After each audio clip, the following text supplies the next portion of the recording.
Listeners, welcome to the shed. Before we even start anything, if you're new to the show, welcome, first of all, amazing. Or if somehow, by some crazy string of circumstances, you missed episode 193, go back and listen to it because it's an awesome episode. It just came out recently as I record this. By the time you hear this, not so recent. But go listen to it. It talks about artificial intelligence, gives an example of kind of the things it does. It's really fun.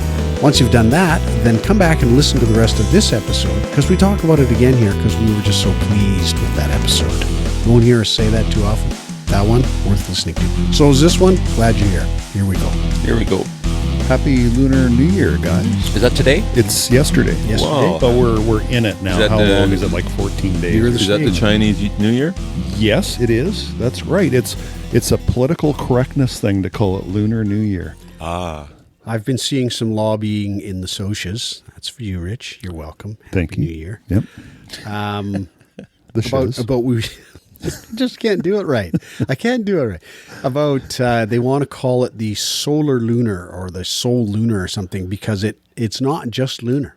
It's more than just lunar. It's the position of the Earth with respect to the sun. Yes, that is correct. And then the moon with respect to the Earth, maybe. But yeah, there's all kinds of chatter, and it just goes to show what you have told me correctly again and again. You really got to manage your feed. Because if you just didn't think about it, you would think this was a big issue. But it is absolutely not. There's like 6 people in the Lower Mainland arguing about appropriation and correctness. Yeah, that really care about it. And then it just keeps showing up in my feed because why? I don't know. Anyway, Year of the Snake. Here's a fun one for you. I attempted to wish the dance guys success and prosperity in this wiggly, slippery new year, referring to snakes, right? It just got translated as unpredictable in this unpredictable new year. Yeah. Okay. And you sort of think, well, people are going to be wondering why I thought it was going to be unpredictable. I wasn't at all. And I guess none of your dancers are pedants because if they actually understood what you said, they would have reminded you that snakes are not slippery. Yeah, I know. And they wouldn't, even if their English was perfect rather than non-existent, you're in a tiny, tiny little fragment of a % of people who would go right ahead and say, I just wanted to helpfully let you. I think you'll find that snakes are not actually slippery. Exactly. Exactly. You guys want to do listener mail? Do I ever? All right. I would love to hear listener mail because we've had some great listener mail. So let's go. Have we really? Yes, we have. I mean, we have, but just 2, if I understand correctly. Captain Bob has been missing for quite a while, and he showed up all of a sudden. He's now up to our episode 66. Nice. And so Captain Bob from the current past says, I guess you don't know. This is on episode 66, clickety-click. I guess you don't know, Saskatchewan doesn't change its clocks, no matter what. We resist change. No future in this province for time. Thank you. That's it. Oh, so he's referring to our whole shtick about the time lag between when he writes us and listens to an episode and writes us and we get back to him. A whole year passes each time. I think he was referring specifically to our conversations about A, which do we prefer? Daylight losing time or daylight? Yes. Yeah. And B, no matter what you prefer, please don't ever say daylight savings. Yes, there's that. Because we got pretty frosty about that in that episode. Right, yes. Well, one of us did. Anyway. Same one who is sure to point out that snakes aren't actually slippery. That's right. That's a reference to a part that will actually That was it cut. from Rob? He added on. Great episode, by the by. He had to add that. Like 5 minutes later, he was thinking, I better let him know. Way to go, the episode. Rob. That's great. I like those ones just because it reminds me that there's people out there who are not up to date. So, yeah. And yes, I did know Saskatchewan doesn't change its clock, so I'm not sure what the reference was. But what I never remember whether they're permanently on daylight saving time or daylight losing time. I'm not sure which. I want to believe they are. Is the summer one daylight saving? I'm sorry. Is it? Yes, it's the good one. The one. Yeah. Yes. So let's see now. We got on episode 192, fresh off the griddle, Lee from Courtney. Right. Wait, what? Hi, dogs. Well, that was a tight little episode, jam-packed with interesting stuff. The main thing that caught my ear was RJ's topic of super realistic image manipulation. And I have to say that I thought PJ made excellent points about the potential for even mainstream legitimate media using, albeit inadvertently, this stuff, and the masses of people who already believe the fakes falling for it.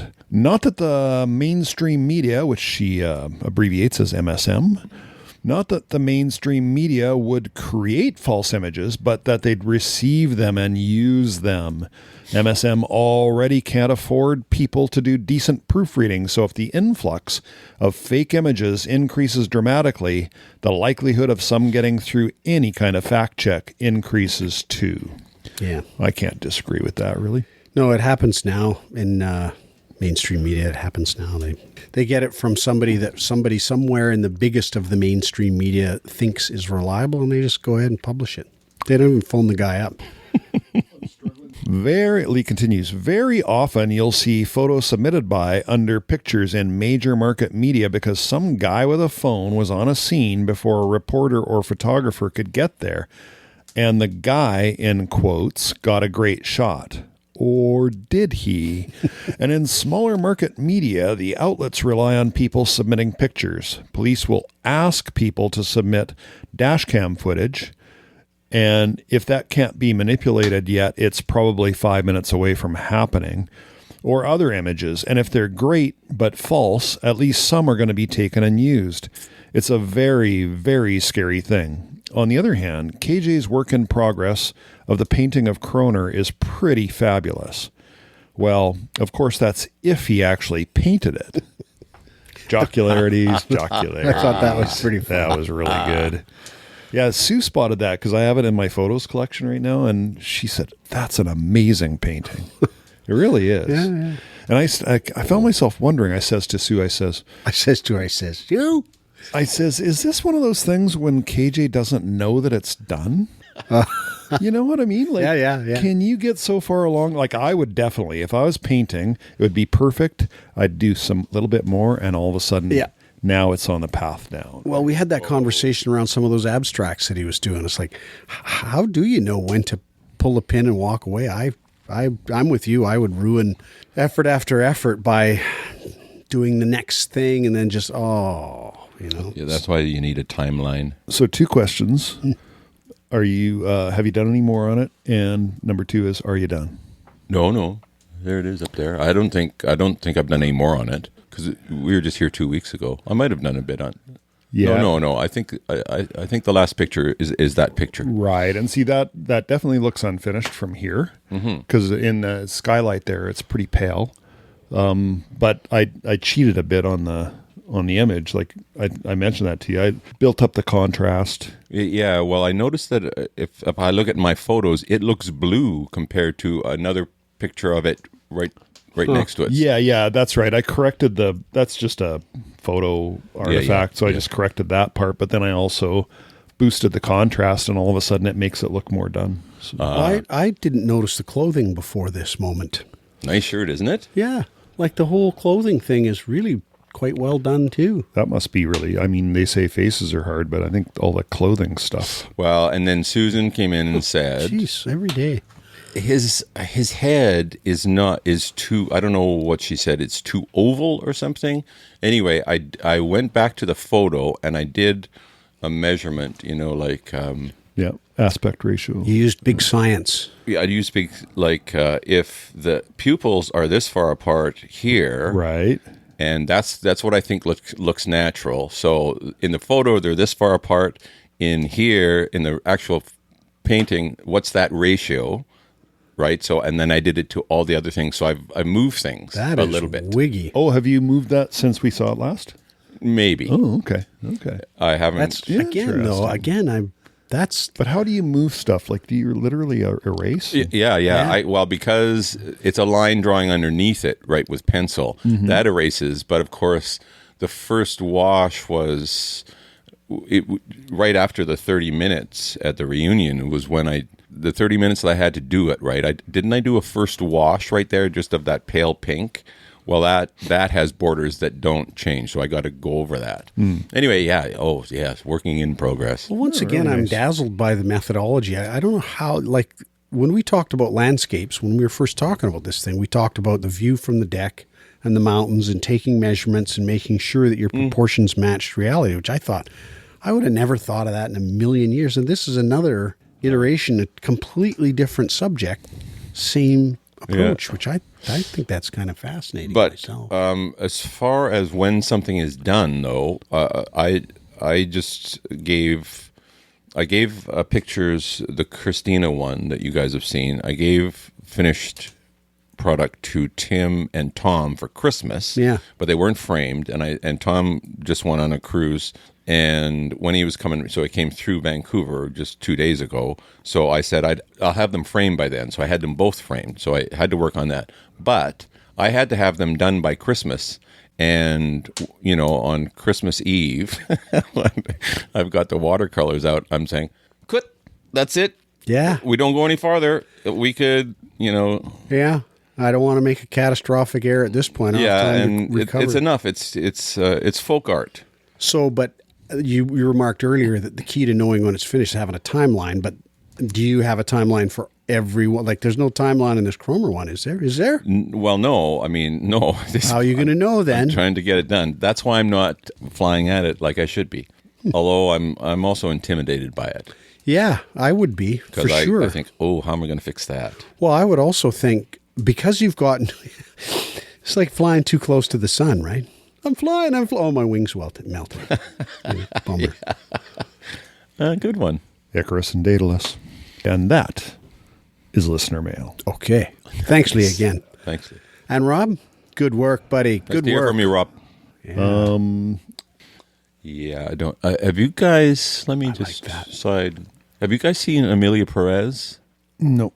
Nee. Oh well, you guys should watch that, and we should discuss that. Oh, yeah, right. next. That's that won a whole bunch of Golden Globes or. Well, I know it got 13 nominations for Oscars. I think I'm not sure what one of the Golden Globes, but I didn't know really what it was about. I know that it's the first trans woman was nominated, so obviously there's something about a trans woman in it.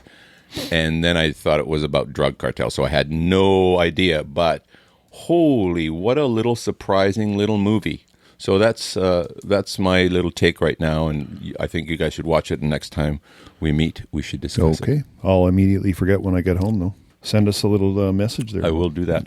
And make sure it includes where we can watch it, if you don't mind. Netflix, the flicks. Oh, okay. That's an easy one. All right. I'm watching let's also say, I'm watching Shogun right now. I'm up on episode 4 on Apple. So Nope. On Disney. Oh, we're on 2 months on Disney, kind of consuming as much Disney as we possibly can before we cut it off. And well, that's the way they say that's how you save money streaming. Yeah, it's the way to go, really. If it wasn't for the kids, I'd turn off Netflix as well, like, and just focus on one service at a time. But yeah. No. At Alan Morgan, who celebrates his birthday January 1st. Happy birthday, Alan! Same year as me and Susan and everybody else. So we had a little where you bring your own decorations for like a tea party, 7T. Up at the presentation house, the little I get it. building. Took me all that time for the penny to drop there.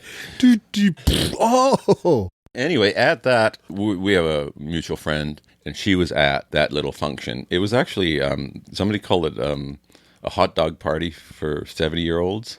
I don't know what a hot dog party is. Touchstone used to have a hot dog party behind the fire hall back in the old day, and it was just live music and skits or whatever, but outdoors and just a piss fest. Oh, okay. Anyway, and it was because all of the theater community was there because it was kind of an open invitation. But Helen Jarvis, who won an Emmy for Shogun, was there.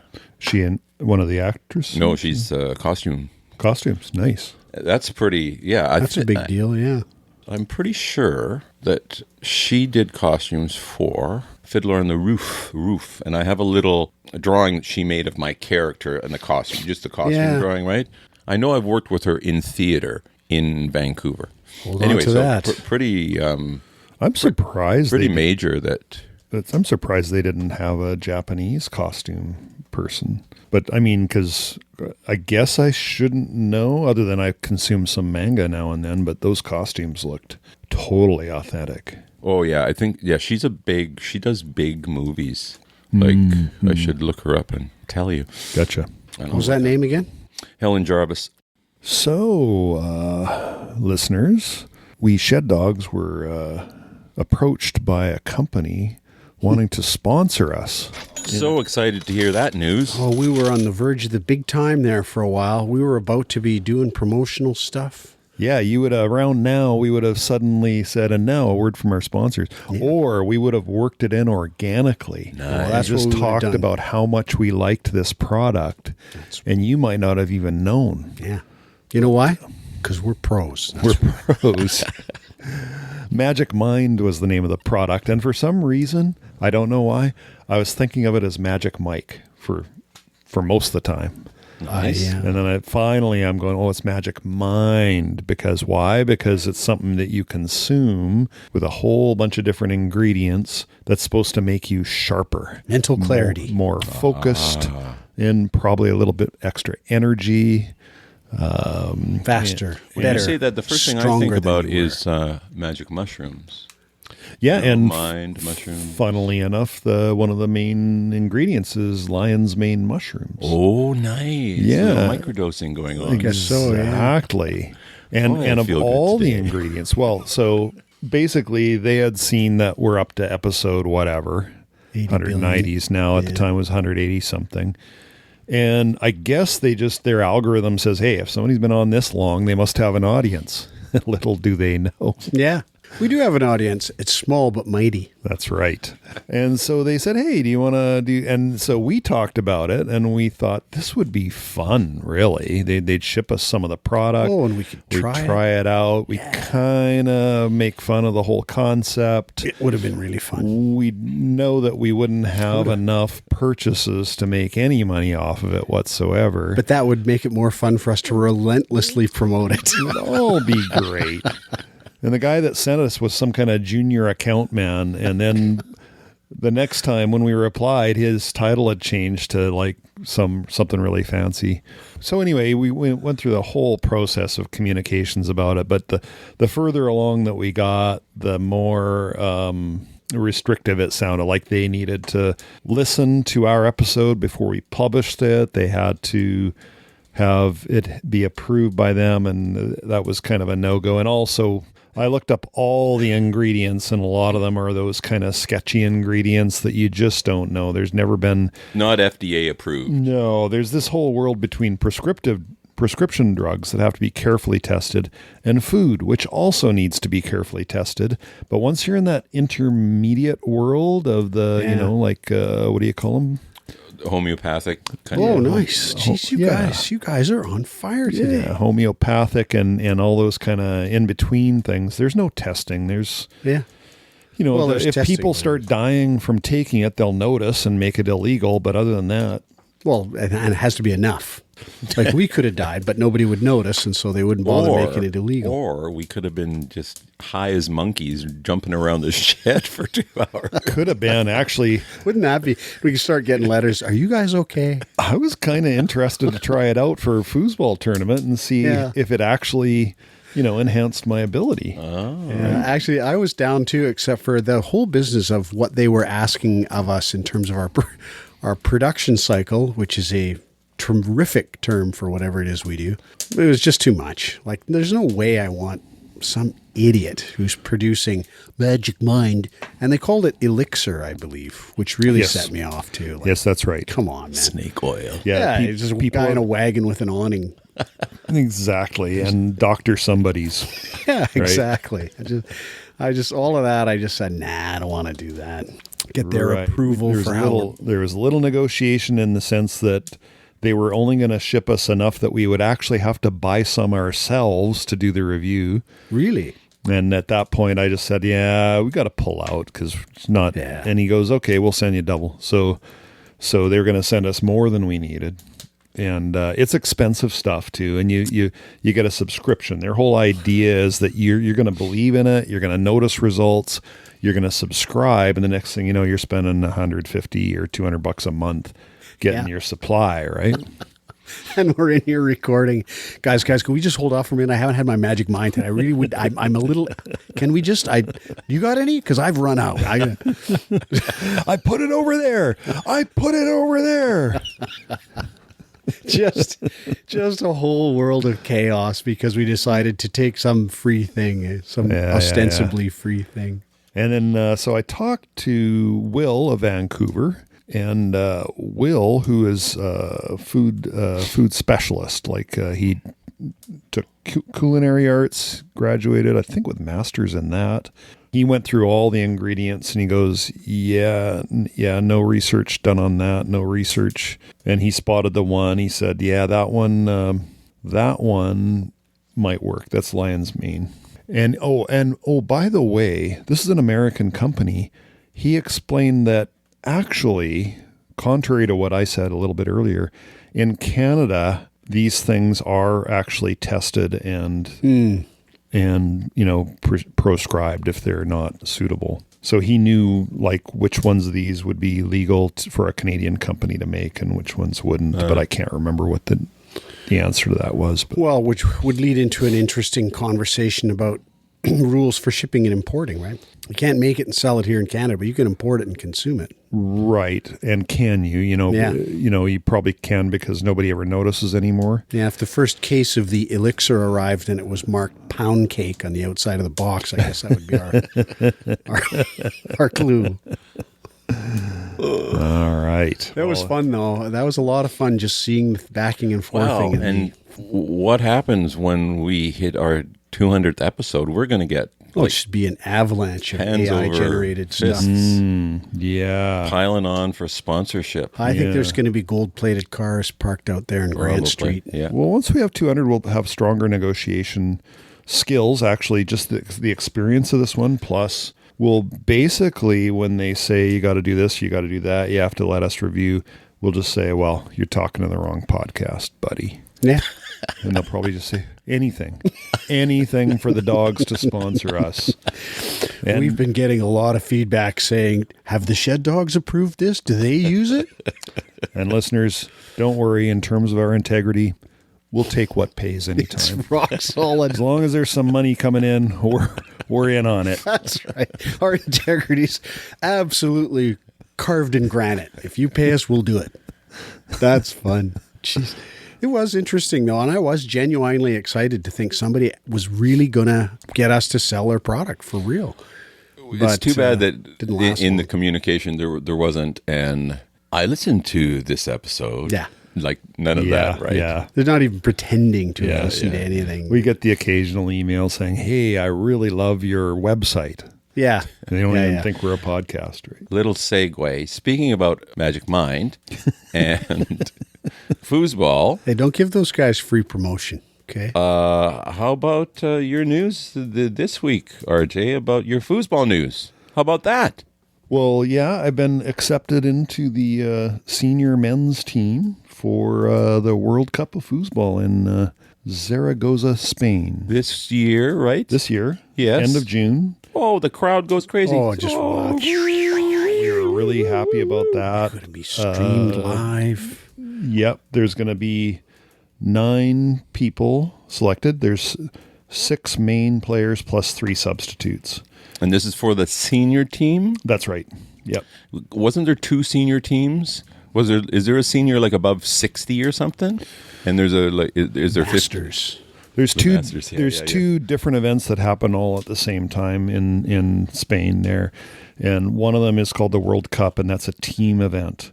And for that, you have a team of 6 with 3 substitutes, and you actually can move the substitutes in and out, just like in, say, soccer. And I think like in soccer, once you take someone off, then they're off for the rest of the match. It kind of makes sense. That's kind of like a country's called the World Cup, and it's just like you might expect in soccer. There's going to be maybe some round-robin pools where you're playing against a bunch of people, and then that will qualify you to play in the big playoffs, which let's say there's 16 teams in the playoffs. So it'll be something like that. Wow. And then with each match, you can do your substitutions. And then at the beginning of the next match, it's all over again. You know, even though it's a core team of 6 and 3 substitutes, I believe it will be treated like we have a team of 9 and we think about who we are playing against, what their table is, what our skills are, and then the coach would decide who's the starting 6. You got a coach then, eh? Yeah. Yeah. Nice. And this is how many teams from Canada? There is a men's team and a senior men's team. And the men's team, there's a tournament, like they do evaluation, who qualifies to play in the tournament, and 16 players are invited to the tournament. And then they play off, and that will determine who their 9 are for the men's team. Oh, so that's to happen in the future? Yep. Oh, okay. Yes. For the senior men's team, there's unlikely that they'd be able to pull together people to actually travel to a tournament. Right. The men's tournament's going to be in Trois-Rivières, Quebec, because they have multiple tables there and a good venue for it. You need to play on not only our home table, but also the most popular table in Europe is the Leonhardt German-made table. And then you also need to play on Bonzini because... Oh, right, the Bonzini. Yeah, Bonzini, even though it's only pretty well France and Belgium that play with it. It's so weird that if you don't practice on it, they'll knock you out every time because they can play on our table. And so when does that, for the men's, when does that happen? That's soon, I would think. It's the men's, yeah. I think it's February 13th, 16th, something like that. Oh, yeah, very soon. And when is the actual tournament in Spain? June 29th or 27th or so. That ain't so far away, kids. Yeah, nope. So Sue and I are looking at, we've always wanted to see Ireland, so we might do Ireland first. Nice. Then fly down to Spain, and this all allows me to totally acclimatize to the time zone. Like we do the vacation first, and then fly down to Spain, do the tournament. Sue's seen the brochure, and normally she skips tournaments, but this one, you look in the brochure, and there's a picture of stands with easily 700, 800 people on it. Right? Like it's a big event over there. You going to get interviewed under the bright lights? I mean... Yeah, I thought we had a good outing tonight. Good focus. We came out strong. We started fast. We've been worrying about our starts. You can say all that stuff. Pardon the corners. Get all your stuff ready. All got to get that all stuff ready. And basically, you're basically not being open whatsoever. Yeah. Right, that's the whole idea. Yeah. We gave it 110%. Yeah. You need like 8 of those lines. Yeah. And if you get through all 8, it's scary because you have to start repeating them again. Yeah. Yeah, and keep your ears open for sponsorships, you know. We got to do shirts. Come on. We do do. shirts. The way you accept, there's no, don't send a reply saying, okay, I accept. The way you accept is by sending $100 in for your jersey. Like that's how you accept, because then they know, oh, okay, this person actually is. The deadline for that's February 10th. So we will really not know for sure who's on the team till February 10th. And do you know all the names on the I know everybody yet. Of course. Yeah. There are a couple names that I know, but I've never met. And other names. And it looks like we'll have a pretty decent team. I mean, we have an ex-master level player from Victoria who's defeated the world's best players before in singles play. Should have one of those. Mm-hmm. Yeah. Handy. Yeah. And he happens to coach premier level girls soccer, like on U18 or U19 over in Victoria. So he has experience doing serious coaching, not the okay, I'm a dad, so I'll show up and coach if you want me to. Yeah. No, so he's quite an interesting guy. So he's the coach and a player? That's right. Player coach. Nice. Yeah. There'll be all those dynamics about should he pull himself? He looks like he's a little off his game today. Yeah. So I'm looking forward to it. Speaking of catching up, that last episode was so fun with the AI. That I've showed that horse picture of you to several people. It just slays me every time I get it out. Toby. Every time I just think the whole episode I thought was really good. But that AI business, Oh man, it's Going so back and fun. forth. Like Isn't like that wild? specific to what we're talking about, and just so great. the idea that it's doing an editorial on itself, and my brain, I can feel it let itself off so easy. though, Oh didn't it? man, I can feel the internal What do you mean? structures in my head just bending under the strain of remembering. It doesn't know that that's itself. It's not a thing. It's just a bunch of code. It has no agenda with regard to how it talks about its own performance in that segment, right? It just, that whole thing, that meta part just... Well, what blew I me away. really would have been pleased, and it did not happen. I would have been pleased if they started talking about the smarmy two That would have hosts been and how great. fake they are, and Yeah. how they lead into each other. Like, you know what I mean? That would have been great, Like how the man and the woman talk to each other. right? Oh wait, Not- so they've listened. They've listened. They Yeah. listened to that whole episode. And I'm sorry, what did they? Okay, so here's the magic that happened. Okay, so This is cool. we had two kind of uses of the AI, and they're different. Use one was to have it read through our website, just read the blurbs. Yeah, And so we got that one. yeah.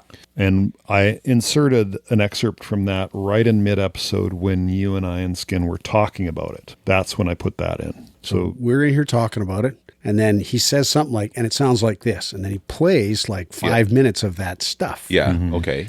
okay, the second use is after 193 was complete, I fed that into the AI, the Right, right. audio. Yes, yes, the yes, audio. yes, yes. Right now it transcribes that audio and it runs that through this Right. Notebook LM tool.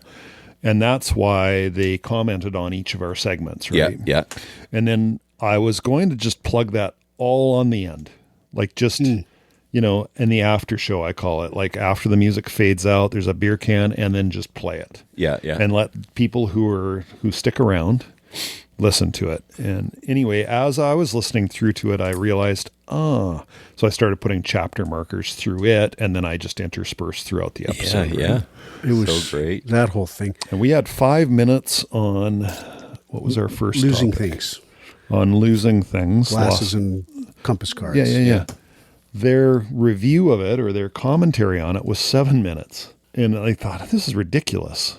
So I actually took the first bit of it, the last bit of it, and I did a little fade out, fade in there just to Yeah. shorten that down. But other than that, everything that was in that thing I placed after each of the segments. Oh. And that's the part that just my brain really cramps thinking about it, listening to the segment where we discuss it. I Right. just- In the segment that we discuss the AI, and we're talking about the man and the woman's voice and how they feed into each other. we're doing it. And how kind of artificial it is in a way, like, but it's actually real. Like there are real podcasts that sound fake like that. Anyway, they didn't comment on that part, and I would have loved it because I think you're right. I don't think they're aware that we're talking about them. No, not at all. Because they are not real entities. They're just a computer program. And that's the part that makes my head hurt. My head just instantly thinks, oh, it hears itself talking now. No, it doesn't. It's just anything. It's just, for it, it's just bits and bytes. It doesn't, and I can't get it out of my head. I find it obviously fake, right? Just the way they talk and how they do it, obviously fake. And yet I can't get out of my head responding to it as though a real person. They gave her vocal fry, right? Yeah. And also, occasionally they'll just say, yeah, and then they'll just start talking again. Yeah. Right? Yeah. It's It's The whole thing It's very is interesting. just nutty. Because I thought, listen how they're sort of trying to interrupt, but then they're not completing it, and like it's actually really natural. I find, in conversation, It's just the question is just like what I thought was funny. Like I find the way they have that little bantery thing super annoying. And as I was editing, right when we were talking about that, we were doing it. I know. We were doing the little banter thing back and forth where just like that, you interject. I know.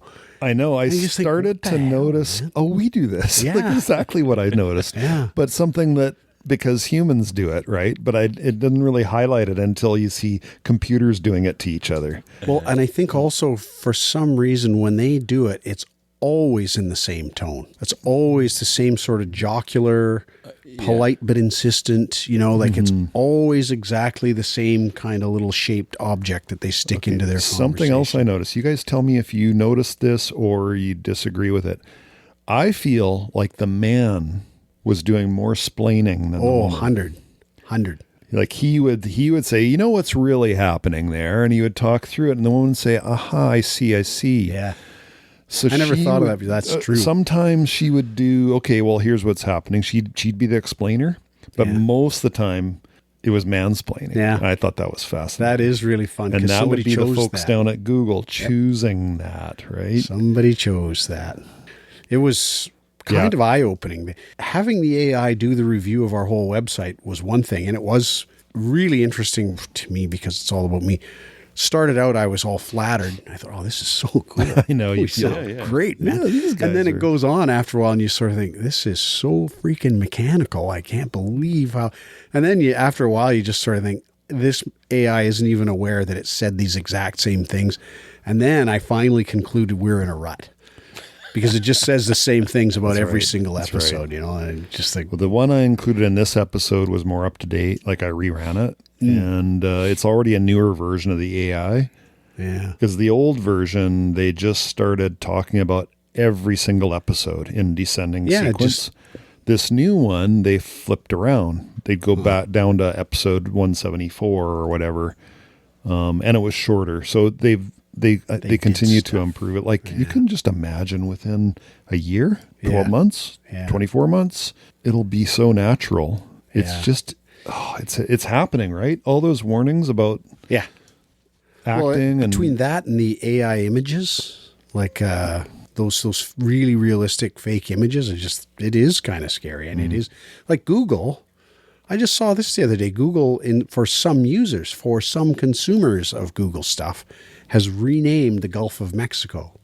Oh, I actually looked on Google Maps to see if they had renamed it for you. That's what I'm saying. It's tailored depending on the user. Oh, no, it's fascinating. Unless you're reading a different article from me, it's just for U.S. users because there you go. Donald Trump's declared that it's going to be called the Gulf of America. That's still a subset, right? And so does Google Maps actually in the United States say... Yeah, I haven't tried it. You got to turn on a VPN and try it. But I got my VPN expired and I'm too cheap to pay for it until I need it. That kind of stuff, just wild to me. Because it just jumps over everything, right? Like democracy is the rule of majority, and so now... Oh, I mean... social media has control of the majority. Yeah, I don't know if... I mean, I agree with your conclusion, but I don't agree for this particular thing because Google already changes what it looks like for each country. Because each country has different names for places, right? But don't they follow what is legal or formal within each of those countries? Like if some country decided that it was always, and they published it, we're not going to call it Copenhagen anymore. We're going to call it Schmengeville or whatever. Well, Google probably is just preparing for when Trump does his declaration. Has he already done it? I don't know. He said he wanted to. I don't know. But does the declaration make it globally acceptable? No, not globally. American. Like this is only to American users. Right? Wow, that's just nutty. Yeah, it's all pretty weird. Okay. Huh. But that episode was just a tour de force, RJ. I just really was floored by that. It was. I bet you there was half an hour of material in there added in. Yeah, and it was worth it. Yeah, it worked out really well, and I hope we get some listener mail about that. I hope so too. Yeah. Just because I do think those things are worth thinking about. Yeah, I've got a quick one. Just take a moment. It's just a PSA. I don't know if it will engender any discussion or not, but yeah, so I just read that article. I'll put a link in the show notes of the ICBC case.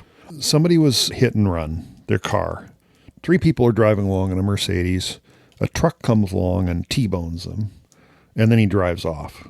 And then so in the subsequent ICBC case, ICBC refuses to pay. Why? Because the people from the Mercedes didn't put up signs saying, "Did you see an accident here?" So that's it. That's all. I just thought that's something that you should know because we all get in accidents from time to time. That's ridiculous, isn't it? Well, I find myself, now that you say it that way, and I hadn't thought of this before, but I just kind of think, well, okay, so But it's part of institution breakdown, right? Because in the old days, ICBC had people called investigators. SIU. Right. And although you've never seen an official ICBC sign saying, have you seen an accident here? So I guess from day one, it's always been the drivers that post those signs up. It's just that what none of us were aware of is that there's a consequence of not putting up that sign. Yeah. Well, is there? I mean, Evidently. wouldn't those people fight that in the courts? Guess so. I don't know. I think would the if I judge was ruled them. against them. No way. Against the They people? went to court. Yeah, it went to court, and basically a judge has denied 3 people compensation from ICBC following a hit and run case due to their lack of effort to try and locate the offending driver. Wow. Oh, that I don't like that. Let's appeal that puppy. Let's go to the Supreme Court. Well, and then I find myself thinking, okay, so if that happened at Granville and Robson at rush hour, probably somebody saw it, and maybe you could make a case to say you should try to find somebody who saw it. But let's just say it happened out in the middle of nowhere. Some truck came out of a side road on a stretch of empty highway at 3 a.m. and bashed into you and took off. What, are you going to post signs? Yeah.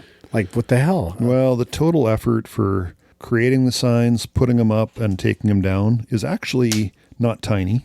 It's surprising how big those signs have to be of any use whatsoever, right? So you at least got to have them on 3 pieces of 8.5 by 11 taped together. It's got to be a good size. But we get to have that concern going forward with ICBC, right? And so you got to put out quite a bit of effort. But I guess, is it fair? I don't think it is. I don't think it is either. Because I think ICBC's job as the insurer is to investigate. But that said, regardless of whether it's right or wrong, it's a good PSA to know. Like, yeah, yes. The moment that somebody hits and runs you. Also, of course, if they don't hit and run, but there's an accident, it's really on you to make sure you get as many witnesses as you can. Yeah. Because there's a blameworthiness thing there too. Yeah. Right. And so if you're seen to be investigating it, that works in your favor. So it's just a thing to remember. Yeah. But it would be just very interesting to the cynical old mind to know whether the next thing would be to say, yeah, you put up signs, but they sucked. So we're not paying. Like just, Jesus. That's a good PSA, though. Yeah, it is. Okay, guys. This is the kind of related to our last session's late in life learnings segment. That was the thing about like labels on shirts, stuff that you would have thought you'd learn really early in life. Okay. Now I have to interrupt because you've mentioned it. Mm-hmm.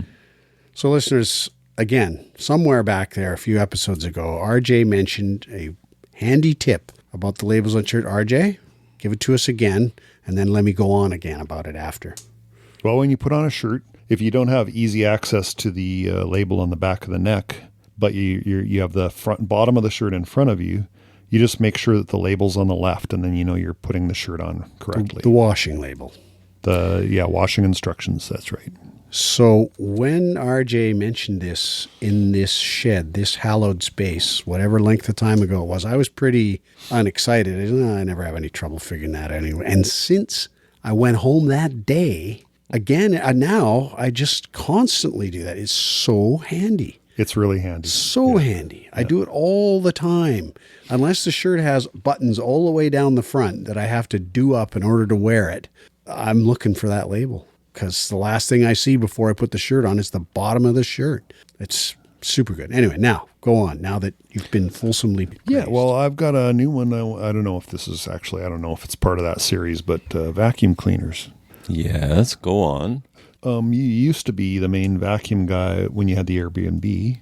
Oh, certainly. And you do a lot of vacuuming still? No, I don't. You don't. So, but you still have heavy vacuuming skills, I'd say. Yeah. I just like the way you answered that. No, I don't. Do tell. So in the main house, which style vacuum? Upright, canister, or stick? Mealy. There's a mealy that runs on the floor with a little... So it's a canister. Sure. Oh, good. I'm going to ask you a lot about that. But that just establishes. How about you, PJ? I use a cordless upright. Okay. Wow. That was my hand up. Cordless, not cordless. A cheap one. Yeah. Is it a Shark? Yeah. And it has a little garbage bag on the it's stem. just got a plastic container, and you just dump open out. the bottom and out it goes, and it's got a little beater bar on the head. And Okay. it's not super great, but it's adequate, and it is definitely a lot cheaper than a Dyson. Yeah. Okay. Okay. So canister, I've always wondered, like we have an upright, a super heavy Kenmore from 30 years ago. Ooh. With a bag, like a big It's got a bag. that blows up with the air. And it just sucks in a good way. Like it's really powerful. Like it's great. I use it. I vacuum the house with it. But it's heavy, and all its plastic components are in various levels of failure. You know, like the little piece of plastic that allows you to pick the whole vacuum up and not have it flop down. Yeah. Yeah. That thing's shot. So you have to kind of nudge it up with your foot, then lift. And if you do it right, it'll stay. Right. So I'm replacing a spring with my toe, basically. And you know, if you use the accessories attachments, the plastic will just fall out. So I took a business card and kind of taped it inside as a shim. Now that kind of stays. There's a whole bunch of work that you have to do to make this, but it's I love it. But it has like a 2 horsepower vacuum. It's like, it says 12 amp, and sometimes you'll see these specs and they're not real, like it's 12 amp after it's converted to DC. Yeah. This thing's like 12 amp AC, man, because when I unplug the cord, which is fairly substantial, the cord's warm. Like, and is it loud? It's drawing 12 full amps. That's 1,200 watts, right? Is it loud? Yes. But one of the things that makes vacuuming appealing to me is I pop in the noise canceling headphones or earbuds, either one, and I just listen to good music, and it's just a nice thing. It's a nice activity. It's kind of like exercising with the TV on. Yeah, that's right. It's better than exercise. Yeah, that's well. Yeah. So canister vac. Do you have experience with uprights? Would you say that? Tell me why is a canister vac better than an upright? I'm not sure why I have to answer that question to start, because I never said anything about uprights. I think that maybe they're wonderful too. However, we've just always had little canisters, and I'll have you know too that it's the defensive. The cord is very warm too. I don't know how many amps we have. I'll bet you have a pretty. It's a mealy. Do you walk along with it, and then it just kind of trundles along behind you, and you can just do your thing? Mostly, largely, and from time to time. Sometimes there's a corner. Yeah. Corner. Yeah. Okay. Yes. Very cool. Yes. No, I'm. Because are you in the market for something new? Is that what you're thinking about? Well, you know, if this thing's motor is going to last another 50 years. Oh. Right. But is there a certain point where we just cut our losses and say it'd be nice to have a new one? I think you should start using that motor to do science experiments involving vacuums, like create a vacuum, because it sounds like it would create one. Nope, there's no atmospheres inside there. I didn't mean for it to be a competition, actually. So the way I worded it was wrong. I'm curious if whether our next vacuum cleaner should be a canister or an upright. Does the upright, does it do a bend so you could go under a bed? Yeah, mine does anyways. Yes, mine does, but I don't. Or does it maybe just go flat? It pretty near lays flat, and you can just shove it under We there. use our underbeds for storage, so I just never think about it. But I will say for my part, I do not miss having a cord. I used to, up until I got this thing, I was using a shop vac also. Super good vacuum, but like yours, the plastic pieces were starting to go. Good heavens, those dogs didn't want to get too near that thing. They'd be sucked right into it. It really pulled.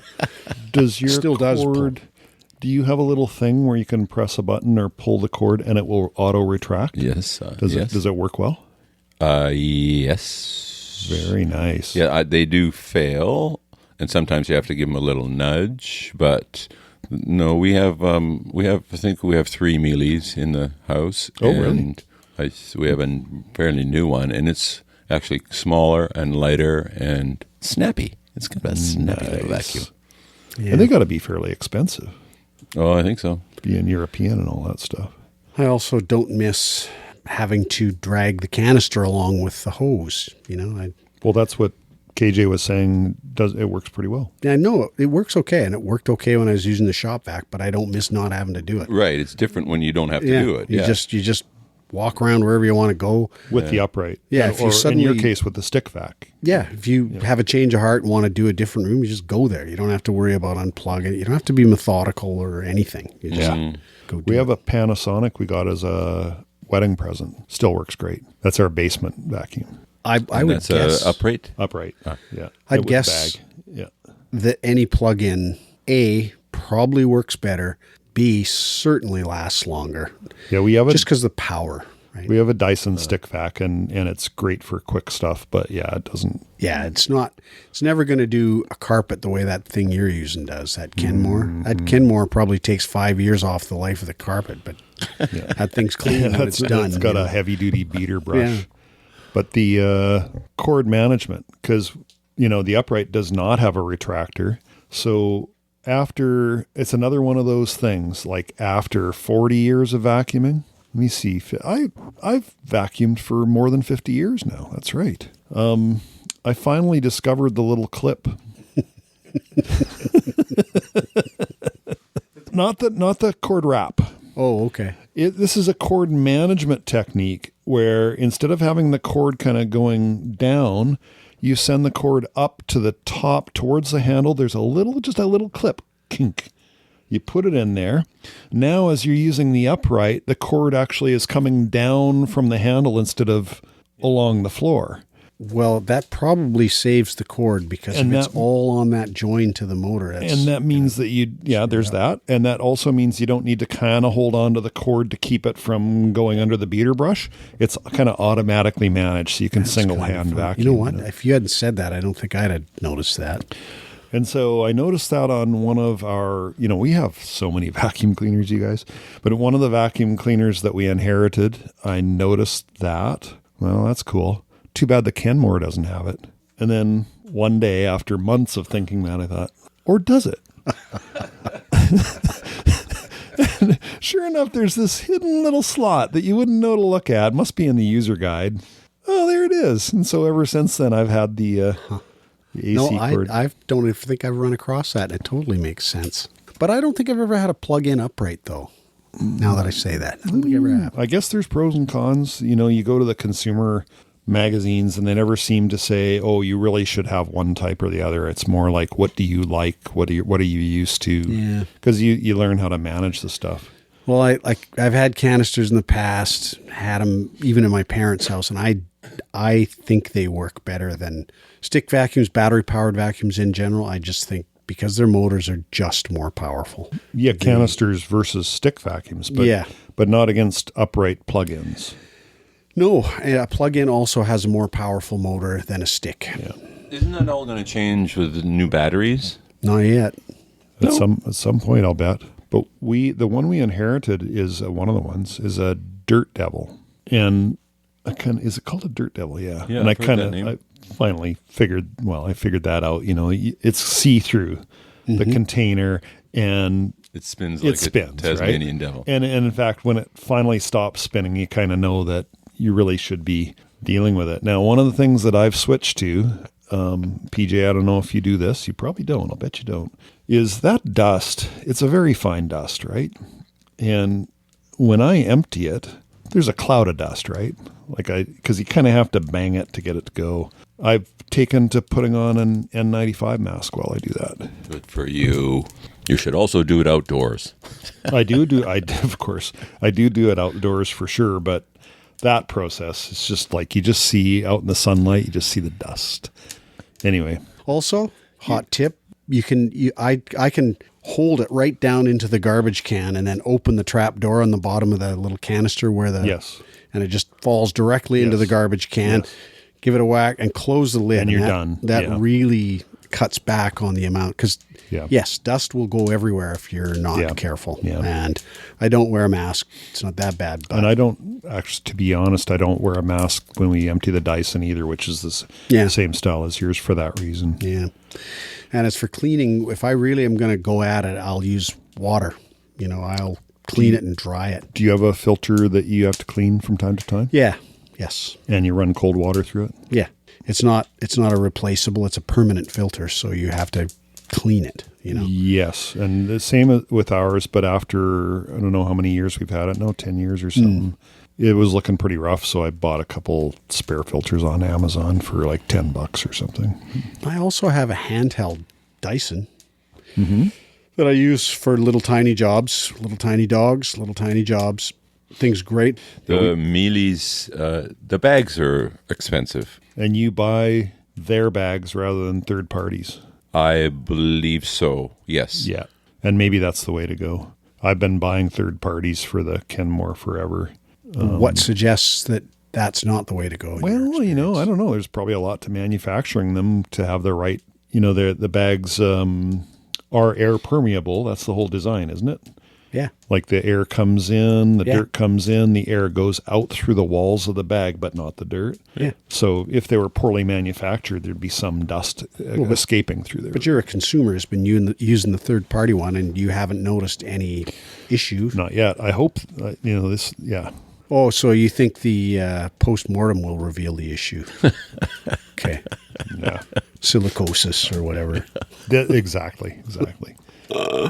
Beater brush, do you use it on carpets but not on floors? I can't turn mine off.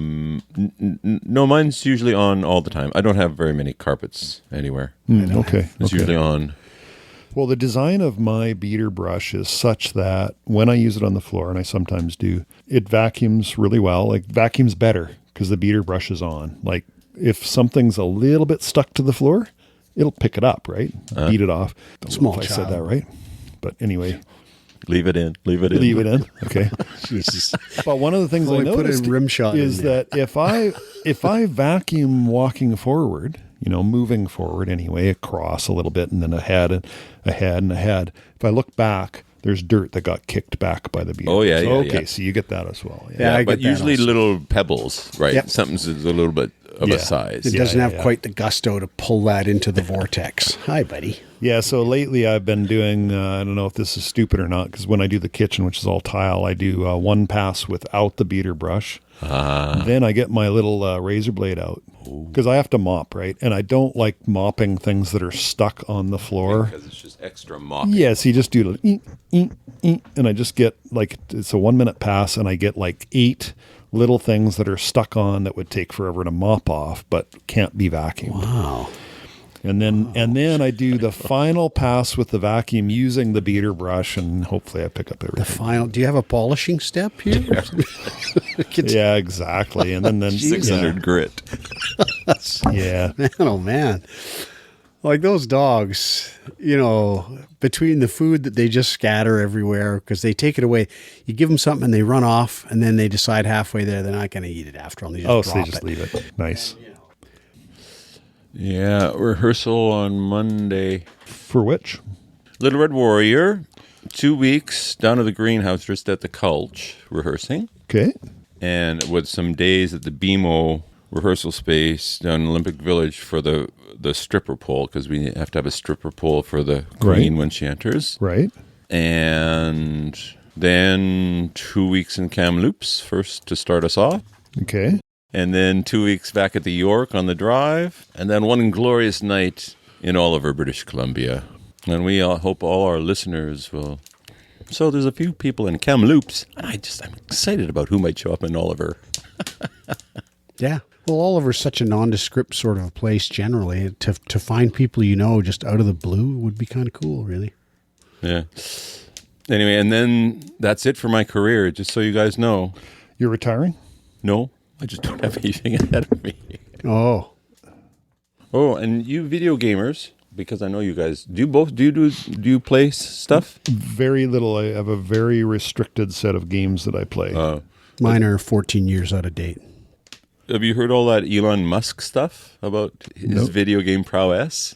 No, I haven't. I did hear a word about that. He probably cheats. Yes, Yeah. exactly. He hires people to play because there's some to make some levels of certain games. It's the amount of time you play it in order to get To a certain level, yeah. Yeah, it's just, and so he hires people to play it, and then he claims that he's a master or whatever. Yeah, he gets high score. It's just like in pinball. If you hired kids to go play to get high score and then sit, like it's just Hey kid, you got to smoke? kind of weird stuff is happening. Is it the ketamine? I don't know. Weird stuff. And then it gets reported on. Like, if you guys were billionaires, would you invest even one neuron in making sure you were able to play the high score levels of some video game, would you? Well, what drives someone to be a billionaire is pretty well self-fulfilling that they're going to be a psychopath. Yeah. Like, Good there's no point. other way to become a billionaire other than wanting to show people how many zeros there are in your net worth. Yeah, that's probably true. Because just crazy. I just think, why would you do that? Like, you could build a spaceship and go to Mars. Do that. That's at least remarkable. That'll show everybody how rich you are. Yeah, but he's already doing that, though. Maybe he's done all the big stuff, and now he's going to play with the little people or something. Maybe he should turn himself into an elephant. Like, yeah. get a whole bunch of people working with his genes and mix them with elephants so that he can have an elephant with Elon genes. It's a moneymaker. Start a business. I just think it's crazy. But, when I have $1 billion, you guys will be able to hearken back to this conversation and you said you'd never be crazy. That's some crazy. You're nuts. Look at you now. Dude, you're crazy. You want to drive a 3-wheeled car? What is the matter with you? I don't want to drive a 3-wheeled car, just for the record. KJ, you got snappers? I think I do have one, maybe just one. Oh, the one snapper I had was fair and square. Okay. I kind of get the fair part of it. I'm not sure where the square comes from. Probably nautical. Skinny? What do you think? Oh, maybe, but I don't I think square so. in general. Like, if you want to talk old language, if someone's true, if someone's being true to you, then, or the truth itself, I think true gets used also for measurement, right? Yes. I think just the whole concept of the measurements being correct goes to fairness and playing by the rules. Oh, I get Like, it. Yeah. Yeah, rule as in ruler. We're following the rules. Yeah, that's and good. I like that, though. if a square wasn't square, it would be crooked. Yeah, nice. Oh, he's using his hat to advantage there. Nice. See it go up and down? I did. I think we need to video that. Need to stage that one. Yeah. Well, what is it then? Where did it come from? I had no idea. You don't have. I came and look it up. I don't even care about that one. I'm going to look it up. Just popped into my head yesterday We walking the spent dog. some time on that. Well, now the listeners they'll be clamoring. Maybe we should leave it so they can write in and complain about it. Just anything at this point. Maybe we should start making super outrageous, deliberately provocative statements to distract everyone from how absent our content generally is. So if it's good enough for the president, it's good enough for us, I think.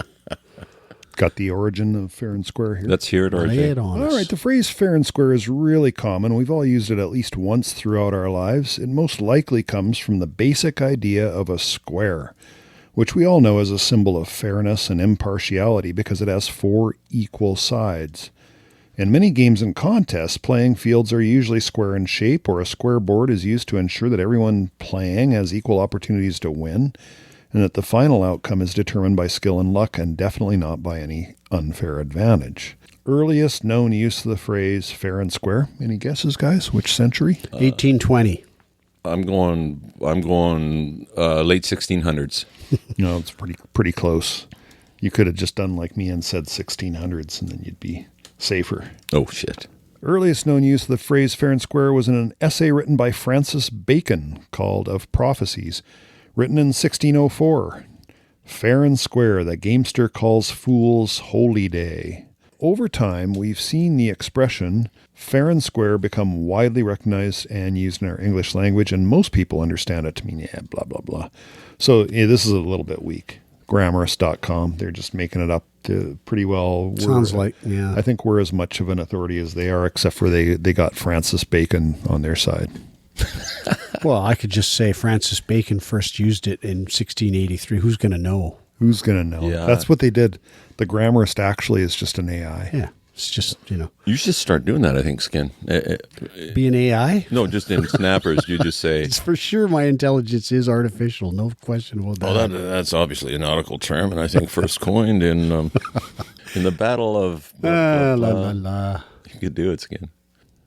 On Saturday coming up will be Dylan's first performance in front of an audience Really? in a musical. Oh, as not a band guy, As an actor. as an actor. Oh. Go, Dill, go. Or maybe you say singer-dancer. Actor is what we say. Actor. So that's going to be exciting, isn't it? Yes, that is very exciting. And Lucy leaves the day after back to Toronto to set up shop in Toronto, I guess. So they just shot a short film that Susan was in it. Tatiana Malasey. She starred in, what's that one about Mirror? It's Canadian. She's Toronto. Anyway, she was in it.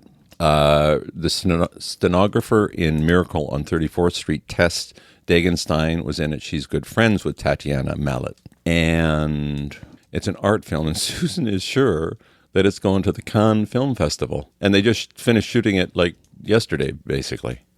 So is this part of, set your mind right and manifest your dreams? Projection, fulfilling your own project. Yeah, maybe it is. I don't know. Or maybe it's just that good. Well, that's what she thinks. Good. I hope it is. I hope that worked for you guys. Sure worked for us. Worked for Buddy. He's been on his best behavior all afternoon. We hope that you'll have all kinds of thoughts percolating through your little heads that you want to write to us about so that we can fill our little heads with your thoughts. I think that would be better for everybody. Until we hear those, though, we're just going to have to keep on doing what we do, and so are you. And whatever it is you're doing, I hope it's serving you well. I hope you're happy. Keep on going. We'll talk to you soon. Bye. Bye-bye.